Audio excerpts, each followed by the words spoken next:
Hi guys, hope you all doing fine.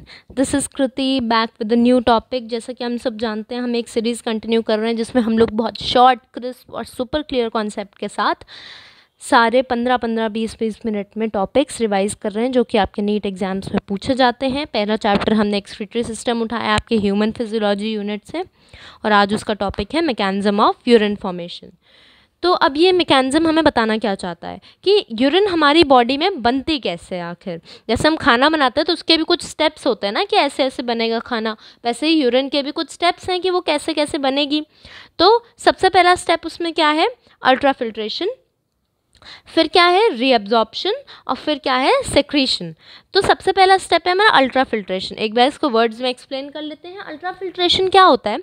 Ultrafiltration मतलब कि जैसे हम चाय बनाते हैं तो हम उसको, चाय को छन्नी से छानते हैं, तो जो हमारा यूज़फुल मटेरियल है जो कि हमारी चाय है वो तो फिल्टर आउट होके बाहर आ जाती है, और जो छन्नी में बच जाता है वो क्या है? चाय पत्ती। तो वो हमारा एक वेस्ट मटेरियल हो जाता है। वैसे ही अल्ट्राफिल्ट्रेशन, जब हमारी बॉडी में तुरंत तुरंत यूरिन थोड़ी ना बन जाती, यूरिन तो एंड प्रोडक्ट है। पहले तो जो न्यूट्रिएंट्स हैं, जो वाटर है, जो आपका सब कुछ ब्लड में है, वो जो है सब कुछ फिल्टर आउट होगा, फिर वो रीअब्जॉर्ब होगा बॉडी में, और फिर उसमें क्या, बॉडी क्या कुछ आयन सेक्रेट करेगी जो कि हमारी बॉडी के लिए नेसेसरी हैं। तो ये इन 3 स्टेप में हमारा यूरिन फॉर्मेशन होता है। सबसे पहले हमें एक बेसिक स्ट्रक्चर तो वैसे जानते ही हैं, एक बार रिवाइज कर लेते हैं नेफ्रॉन का। सबसे बेसिक स्ट्रक्चर क्या है हमारा? ये मोटी वाली क्या है? एफरेंट आर्टेरियोल, और पतली वाली क्या है? Efferent arteriole. ऐसे जान लेते हैं कि ए है और ये ई है। किसका मोटा पेट है? ए का मोटा पेट है। ई का तो पेट ही नहीं है। ए का है ये मोटा सा पेट, तो ए मतलब मोटा वाला, तो ए मतलब एफरेंट आर्टेरियोल, और ई मतलब इफरेंट आर्टेरियोल। तो ये वाली हमारी कौन सी हो गई? Afferent arteriole. और पतली वाली कौन सी हो गई? Efferent arteriole. एफरेंट आर्टेरियोल से ब्लड अंदर जाता है, इफरेंट से बाहर निकलता है। तो जब एफरेंट से हमारा ब्लड जब अंदर जा रहा है तो ये ग्लोमेरुलस है। अब जो ब्लड गया उसमें से जो बड़े बड़ी मैक्रोमोलिक्यूल्स होंगे वो सब ग्लोमेरुलस में फंस जाएंगे।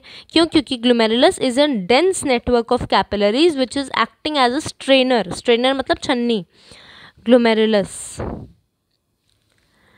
तो ये ग्लोमेरुलस में आया। अब जो फिल्ट्रेट आएगा इसमें से छन के, जैसे चाय छन के आती है, अब जो फिल्ट्रेट आएगा हो सकता है उसमें भी कुछ यूज़फुल न्यूट्रिएंट्स है जो हमारी बॉडी के लिए अच्छे हों। तो बॉडी क्या करेगी? उन जो फिल्ट्रेट आएगा उसमें से जो यूज़फुल मटीरियल्स हैं उनको भी अपनी बॉडी में क्या करेगी? एब्जॉर्ब कर लेगी। अब यहाँ से आया, ये वाले ब्लड कैपिलरीज हैं, ये यहाँ पे क्या होगा? जो यूज़फुल मटीरियल है वो एब्जॉर्ब हो जाएगा यहाँ पे सब कुछ। यहाँ से हमारा जब वो आया फिल्ट्रेट, यहाँ पे फिल्ट्रेट आया, यहाँ पे सब अब्जॉर्ब हो जाएगा। ये हम सब जानते हैं क्या है? पीसीटी है। ये हमारा असेंडिंग लूप ऑफ हेनले है, ये डिसेंडिंग लूप ऑफ हेनले है, ये डीसीटी है, और ये हमारा कलेक्टिंग ट्यूब्यूल है। तो यहाँ से सब कुछ एब्जॉर्ब हो जाएगा हमारे ब्लड वेसल्स में। अब ये देखते हैं, जब हम चाय छानते हैं तो एक प्रेशर से ऊपर से चाय डालते हैं ना छन्नी से, तो वैसे ही जब एफरेंट आर्टेरियोल से ब्लड आता है तो एक प्रेशर से आता होगा। उस प्रेशर को क्या बोलते हैं? Glomerular filtration pressure. ये आपके एनसीईआरटी में नहीं है, पर एक बार समझ लेते हैं इसको, फिर जो इम्पोर्टेंट बात है बस वो याद करने के लिए कह दूंगी आपसे। ये हमारा है ग्लोमेरुलर फिल्ट्रेशन प्रेशर, जो कि है 55 mm ऑफ Hg। ये पॉजिटिव प्रेशर है क्योंकि ये अल्ट्रा फिल्ट्रेशन को सपोर्ट कर रहा है, ये चाहता है अल्ट्रा फिल्ट्रेशन हो। ब्लड कोलॉइडल ऑस्मोटिक प्रेशर क्या है? अब हम ऐसे समझ लेते हैं, ये हमारा एक, मान लेते हैं ये जैसे एक अलग से एक स्ट्रक्चर बनाते हैं। ये हमारा एफरेंट आर्टेरियोल आ रही है, और ये पतली वाली हमारी इफरेंट आर्टेरियोल है। ये दोनों मिलके यहाँ पे क्या बना रही हैं? डेंस नेटवर्क ऑफ कैपिलरीज, जो कि है हमारा ग्लोमेरुलस। ये हो गया ग्लोमेरुलस। अब ग्लोमेरुलस में क्या होगा कि जब यहाँ से ब्लड आएगा तो इसमें कुछ बड़े बड़े जो मैक्रोमोलिक्यूल्स होंगे, प्रोटीन्स होंगे, वो यहीं पर रुक जाएंगे छन्नी में, जैसे चाय की पत्ती रुक जाती है। तो ये क्या करेंगे? एक नेगेटिव प्रेशर डालेंगे। किसकी वॉल पे? ग्लोमेरुलस की वॉल पे। ये एक नेगेटिव प्रेशर डाल रहे हैं जिससे कि क्या हो? अल्ट्रा फिल्ट्रेशन रुके। फिर आता है कैप्सुलर हाइड्रोस्टैटिक प्रेशर। ये क्या है? हाइड्रोस्टैटिक प्रेशर ये क्या है? जो कैप्सूल है, जैसे हम ये सब जानते हैं, इसको क्या बोलते हैं? Bowman's capsule. तो बोमन्स कैप्सूल एक क्या कर रही है, नेगेटिव प्रेशर लगा रही है यहाँ से, जिससे कि अल्ट्रा फिल्ट्रेशन ना हो। ऐसे समझ लेते हैं जैसे चाय जब छानते हैं तो चाय का जो नीचे का बर्तन होता है, जो कप होता है, वो एक क्या करता है, अल्ट्रा फिल्टर नेगेटिव प्रेशर लगाता है, जिससे कि जब हम छान रहे हैं तो वो चाय कप में ही रहे, नीचे ना गिर जाए। तो वैसे ही ये एक नेगेटिव प्रेशर लगा रहा है। तो positive pressure GFP minus BCOP plus CHP, दोनों नेगेटिव प्रेशर को ऐड करके पॉजिटिव प्रेशर में से मतलब जीएफपी में से सब्ट्रैक्ट कर दिया। तो पॉजिटिव प्रेशर कितना था 55, नेगेटिव कितने थे 30 प्लस 15 मतलब 45, दोनों को माइनस किया तो कितना हुआ 10 हुआ। बस इतना बात याद रख लीजिए, बाकी आपको याद रखना हो रखिए, नहीं तो कोई ज़रूरत नहीं है। सिर्फ 10 mm ऑफ Hg हमारा नेट फिल्ट्रेशन प्रेशर होता है, इसको याद कर लें। अब हमारा क्या होता है, हार्ट है। हार्ट क्या करता है, हमारे ऑर्गन्स को ब्लड सप्लाई करता है। तो हार्ट के जब अयोटा से, अयोटा की ही एक ब्रांच जो कि है रीनल आर्टरी, रीनल आर्टरी से जब ब्लड आएगा हमारी किडनी में, कहाँ पर आएगा, ये देखिए रीनल आर्टरी, लेफ्ट वेंट्रिकल से अयोटा का एक ब्रांच निकली रीनल आर्टरी, जहाँ से ब्लड आया हमारी किडनी में। अब जब ये ब्लड हमारी किडनी में आया, अब कितना ब्लड आता है, आपकी एनसीईआरटी कहती है 1/5 of the total blood pumped by the heart goes to the kidney. मतलब बाकी सारे ऑर्गन्स को तो ब्लड जाता ही जाता है, लेकिन ब्लड का 1/5 पार्ट सिर्फ किडनी को ही चला जाता है, क्योंकि किडनी हमारी बहुत वाइटल ऑर्गन है, किडनी को बहुत सारा ब्लड चाहिए। तो वो 1/5, ये जो 1/5 है, ये ऑलमोस्ट कितना होता है, 1100 से 1200 ml के बराबर होता है ये ब्लड। 1100 से 1200 ml हमारी किडनी ही ले लेती है ब्लड। तो क्या होता है कि अब ये डायग्राम जो ऊपर समझाया था उसी को रिपीट कर दिया आपकी बेटर अंडरस्टैंडिंग के लिए। एक बार इस डायग्राम को देख के आप भी मन में मेमोराइज कर सकते हैं कि कौन कौन से पार्ट्स हैं नेफ्रॉन के। तो अब ये क्या करता है, ये 1/5 ऑफ द टोटल ब्लड जो है वो किडनी ही ले लेती है। तो अब हम अपना रियल मैकेनिज्म के एक एक स्टेप वाइज स्टार्ट करते हैं, जो कि है, सबसे पहले फिर से समझाती हूँ वही बातें जो ऊपर समझाई उनको और बेटर डायग्राम से और अंडरस्टैंडिंग से। अल्ट्रा फिल्ट्रेशन, जिससे कि आपका रिवीजन हो जाएगा दोबारा एक ही वीडियो में। अल्ट्रा फिल्ट्रेशन में क्या हुआ, हमारा ब्लड आया, ब्लड में ये हमारा ग्लोमेरुलस है और ये हमारा पूरा क्या है, बोमन्स कैप्सूल है। दिस इज आर बोमन्स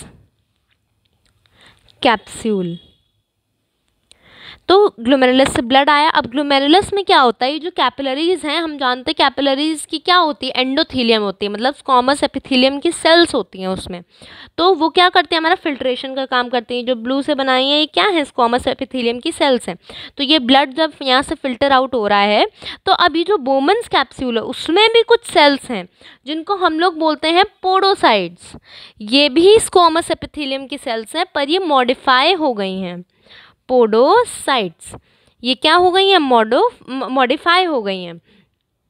तो अब क्या हुआ, पोडोसाइट्स में ये देखिए, इसमें देखिए ऐसे होता है, ये एक स्लिट बनाता है। ये क्या होता है, फिल्ट्रेशन स्लिट बनाता है। ये जो इसके दिख रहे हैं ये लंबे लंबे ऐसे, ये क्या बना रहा है, दो पोडोसाइट के बीच में एक स्लिट बन रही है, फिल्ट्रेशन स्लिट। और ये अगेन आपकी क्या है, स्क्वामस एपिथेलियम है, ठीक है। तो अब क्या होता है, blood passes through the glomerulus and only plasma part of the blood, this is very important, कि खाली plasma part of the blood जो है गेट्स फिल्टर आउट होता है। जैसे कि मैंने आपको बताया था कि ऊपर आपको अभी रिवाइज कराया था ना, कि यहाँ पर जितने भी मैक्रो मॉलिक्यूल्स हैं, जो कि प्रोटीन्स हैं और भी जितनी भी चीज़ें, सब ऊपर रुक जाएंगी, सिर्फ plasma part of the blood नीचे जाएगा। जैसे कि चाय पत्ती में चाय रुक जा, जो आपकी चाय पत्ती है वो ऊपर रुक जाती है और चाय नीचे आ जाती है। उसका अल्ट्रा फिल्ट्रेशन मेम्ब्रेन क्या होता है, अब देखिए 3 मेम्ब्रेन, जैसे कि आपको ऊपर बताई, दोबारा सब कुछ रिवाइज हो रहा है। 3 मेम्ब्रेन ऊपर बताई। सबसे पहले आपकी स्क्वामस एपिथेलियम की सेल्स जो कि आपके ग्लोमेरुलस में है, जो कि एंडोथीलियम भी बोल सकते हैं आप उनको। फिर आपकी क्या आती है, ये सिंपल स्क्वामस एपिथेलियम है जो आपकी ग्लोमेरुलस की है, यही चीज़ ऊपर दिखाई है, ये ब्लू वाली। फिर आपकी बेसमेंट मेम्ब्रेन आता है एक। बेसमेंट मेम्ब्रेन क्या होता है, नॉन सेलुलर होता है। फिर आपकी क्या आती हैं, ये आती हैं आपकी पोडोसाइट्स। ये बेसमेंट मेम्ब्रेन कहीं पर यहाँ पर बीच में होता है, यहाँ पे। और ये आपके क्या हैं, पोडोसाइट्स हैं, जो कि मॉडिफाइड स्क्वामस एपिथेलियम की सेल्स हैं। जो अब पूछे अगर कोई फिल्ट्रेशन, अल्ट्रा फिल्ट्रेशन का जो मेम्ब्रेन होता है उसमें कितनी लेयर्स है, उसमें 3 लेयर्स हैं पर एक नॉन सेलुलर लेयर है। अगर कोई पूछे कि कितनी सेलुलर लेयर्स हैं अल्ट्रा फिल्ट्रेशन के मेम्ब्रेन में, तो 2 हैं। टोटल कितनी है, 3 है। अगर कोई पूछे नॉन सेलुलर लेयर कितनी है, वो 1 है, जो कि हमारा बेसमेंट मेम्ब्रेन है। ये आपका चाय जैसे आप छानते हैं, चाय में आपकी चाय पत्ती रुक गई और ये आपकी चाय नीचे आ गई। अब हम आते हैं सेकंड स्टेप पे, जो कि है ट्यूबुलर रीअब्जॉर्प्शन। अब रीअब्जॉर्प्शन कैसे होता है, तो ये देखें, अगर हम पीसीटी, ये आपके पीसीटी में क्या होता है, brush bordered epithelium, brush bordered cuboidal epithelium with microvilli. Microvilli किस लिए, to increase the surface area. ये आपके क्या हैं, माइक्रोविलाय हैं, जो इंक्रीज द सरफेस एरिया करते हैं, क्योंकि पीसीटी से हमारी बॉडी का मैक्सिमम रीअब्जॉर्प्शन होता है। अभी आगे पढ़ेंगे। ये आ गया पीसीटी। पीसीटी में हमारे क्या होते हैं, ब्रश बॉर्डर्ड एपिथेलियम होती हैं, जहाँ से हमारा मैक्सिमम रीअब्जॉर्प्शन होता है। ये brush bordered epithelium with microvilli होती हैं। क्यों, माइक्रोविलाय से सरफेस एरिया बढ़ता है, जिससे कि हम मैक्सिमम रीअब्जॉर्प्शन कर सकें। अब आपके एनसीईआरटी एक बहुत इंपॉर्टेंट लाइन कहती है, maintains the pH and ionic balance. PCT क्या करता है, हमारे बॉडी में पीएच और आयनिक बैलेंस को मेंटेन करता है।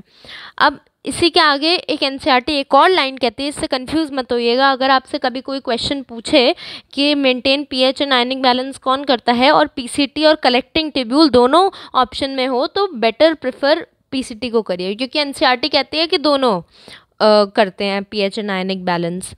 लेकिन जो पीसीटी का मेजर रोल होता है, अगर दोनों ऑप्शंस में है, एक पीसीटी है, एक सीटी है, एक डीसीटी है और एक ग्लोमेरुलस है, सपोज ये ऑप्शन है, तो आप पीसीटी को प्रेफर करें। अगर पीसीटी और कलेक्टिंग ट्यूब्यूल दोनों एक ही ऑप्शन में दिया है, तो वो वाला ज़्यादा बेटर होगा, क्योंकि हमारे एनसीईआरटी कहते हैं कि pH and ionic balance PCT maintain करता है। और कलेक्टिंग ट्यूब्यूल में फिर से एनसीईआरटी लिखती है कि collecting tubule also helps in the maintenance of pH and ionic balance. ठीक है। अब पीसीटी में 70 to 80% of water and minerals reabsorbed हो जाते हैं, जैसे कि मैंने आपसे कहा कि मैक्सिमम रीअब्जॉर्प्शन हमारा पीसीटी में ही होता है। अब रीअब्जॉर्ब्ड में क्या क्या होता है, H2O होता है, नाइट्रोजनस वेस्ट होता है।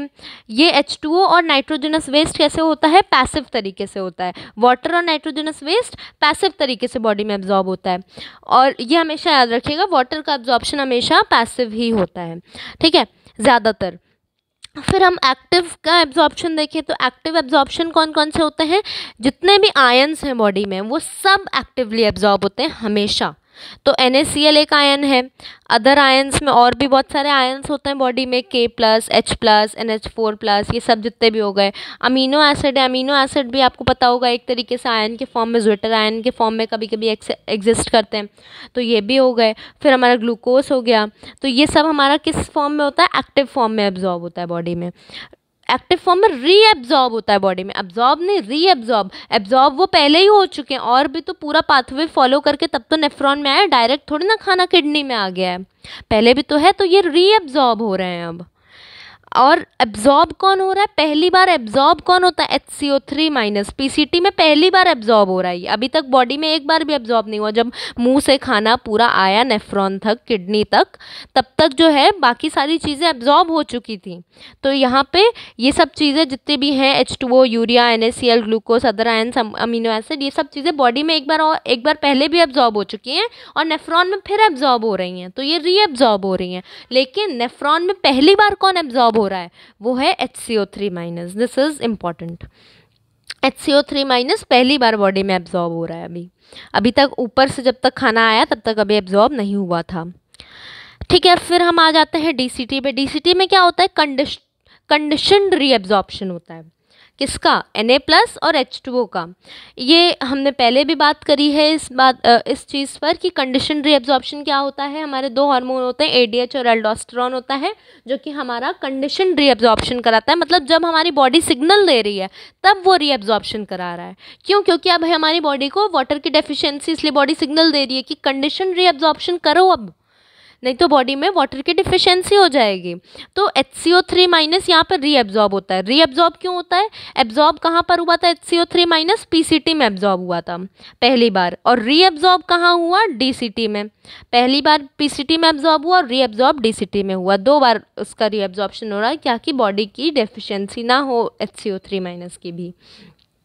अब क्या होता है, जो हाइपोथैलेमस है वो क्या कहेगा पोस्टीरियर पिट्यूटरी से कि ADH रिलीज करो, पोस्टीरियर पिट्यूटरी ADH रिलीज कर देगी। ADH आएगा वो DCT और कलेक्टिंग डक्ट पे एक्ट करेगा, ये हम इस पे बात कर ही चुके हैं पहले वीडियोस में। फिर DCT में क्या होती है, ये भी पहले वीडियोस में हम लोग बात कर चुके हैं कि मैक्यूला डेंसा होती है, स्पेशलाइज सेल्स होती हैं। अब इन मैक्यूला डेंसा पे ADH रिसेप्टर्स होते हैं। अब ये जो ADH रिसेप्टर्स होते हैं वो क्या करेंगे, वाटर को रीअब्जॉर्ब कर देंगे। क्यों? क्योंकि हाइपोथैलेमस से सिग्नल आ चुका है कि बॉडी को डेफिशिएंसी हो रही वाटर की, तो वाटर का रीअब्जॉर्प्शन कराओ।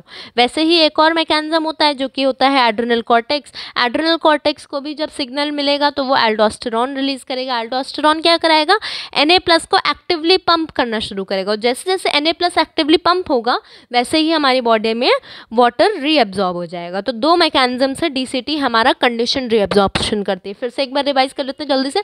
PCT हमारा क्या करती है, मैक्सिमम रीअब्जॉर्प्शन करती है, 70 to 80% रीअब्जॉर्प्शन सारा वहीं से होता है। HCO3 माइनस पहली बार एब्जॉर्ब होते हैं और DCT में दूसरी बार रीअब्जॉर्ब होते हैं, और बाकी सारे ग्लूकोज हो गया, अमीनो एसिड्स हो गए, और जितने भी आपके आयन से सब एक्टिवली एब्जॉर्ब होते हैं, और यूरिया और वाटर पैसिवली एब्जॉर्ब होता है। फिर हम आते हैं थर्ड स्टेप पे जो कि है हमारा सेक्रीशन। सेक्रीशन में क्या होता है, जो हमारी बॉडी के नेसेसरी आयन्स है वो सेक्रेट करती है बॉडी। PCT से कौन से करती है और DCT से कौन से करती है? PCT हमारी बॉडी में 2 आयन्स को सेक्रेट करता है, NH4+ और H+, और DCT हमारी बॉडी में H+ और K+ को सेक्रेट करता है।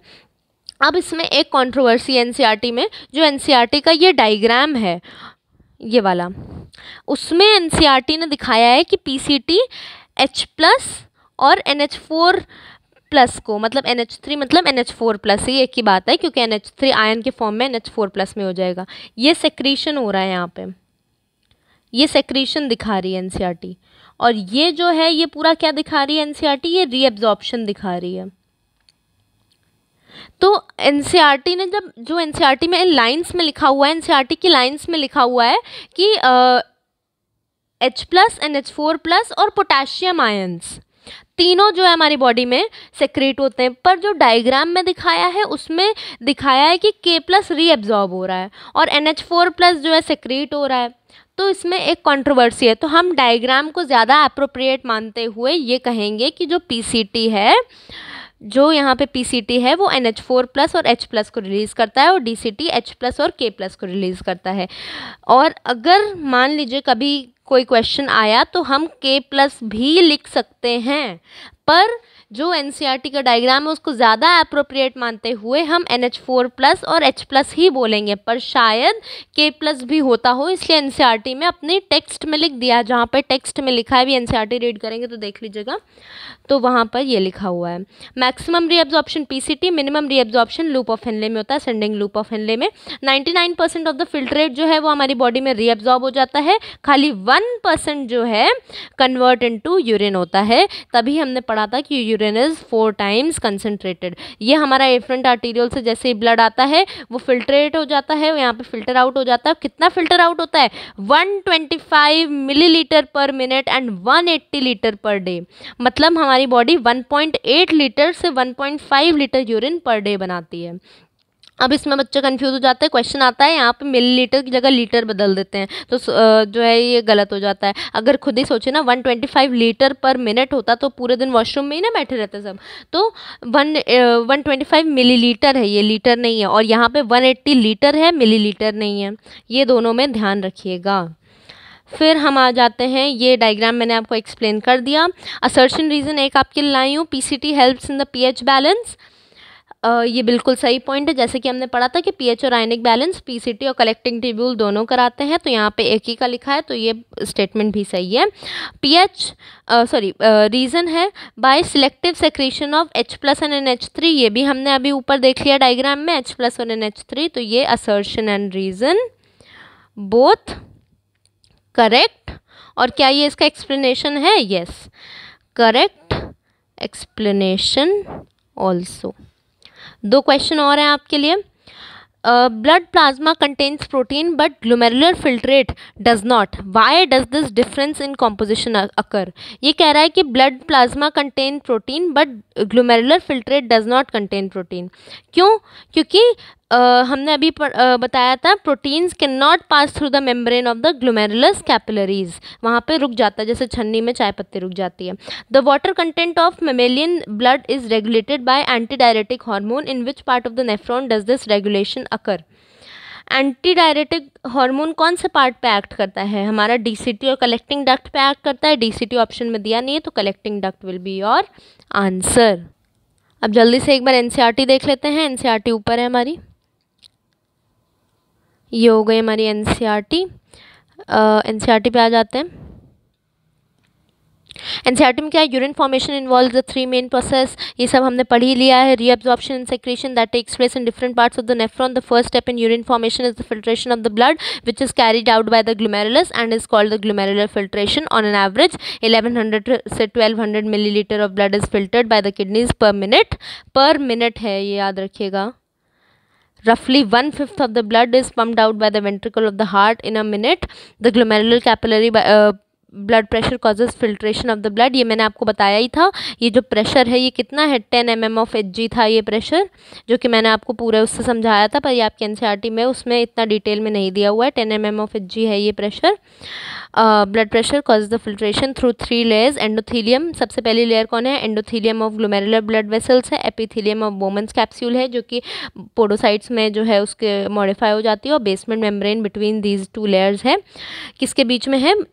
एंडोथीलियम और बोमन्स कैप्सूल के बीच में एक बेसमेंट मेम्ब्रेन है. Epithelial cells of the Bowman's capsule are called the podocytes, are arranged in an intricate manner so as to leave some minute spaces होता है, जो कि स्लिट पोर और फिल्ट्रेशन पोर बना देता है. वो भी दिखा दिया था.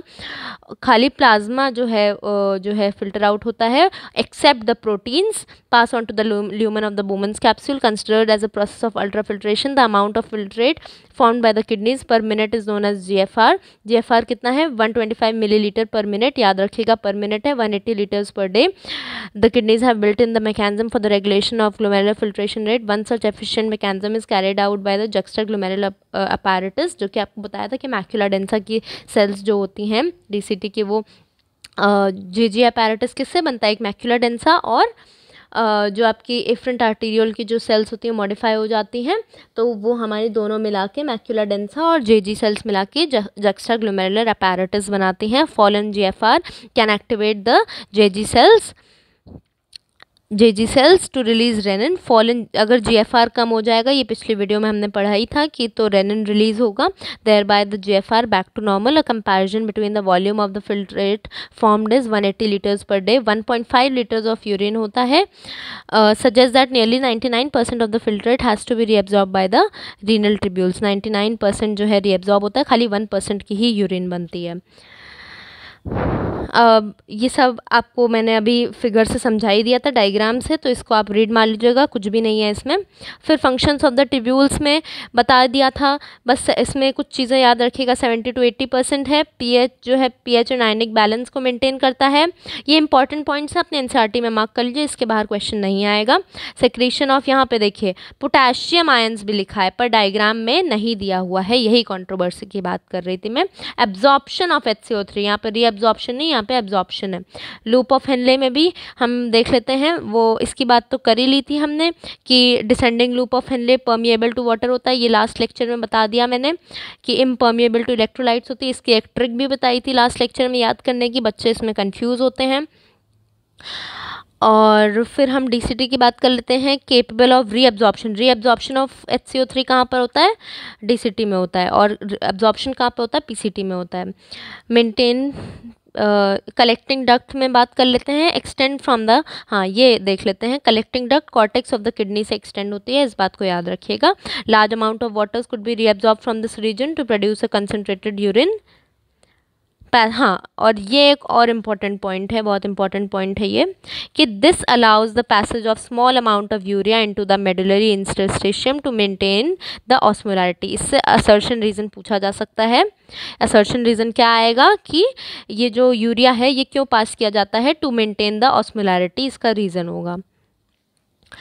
और यहाँ पे देखिए पीएच एंड आयनिक बैलेंस के लिए इसने ऑल्सो लिखा है, also plays a role in pH and ionic balance, जो मैंने आपको बताया था कि पीसीटी और कलेक्टिंग ट्यूब्यूल दोनों करता है। और सेक्रेशन किसका करता है, हमारा कलेक्टिंग ट्यूब्यूल सेक्रेशन किसका करता है, H+ और K+ आयंस का सेक्रेशन करता है। So this is all for this video. Do subscribe this channel. You will be getting very helpful content. If you like it, do click the like button and subscribe my channel. Thank you.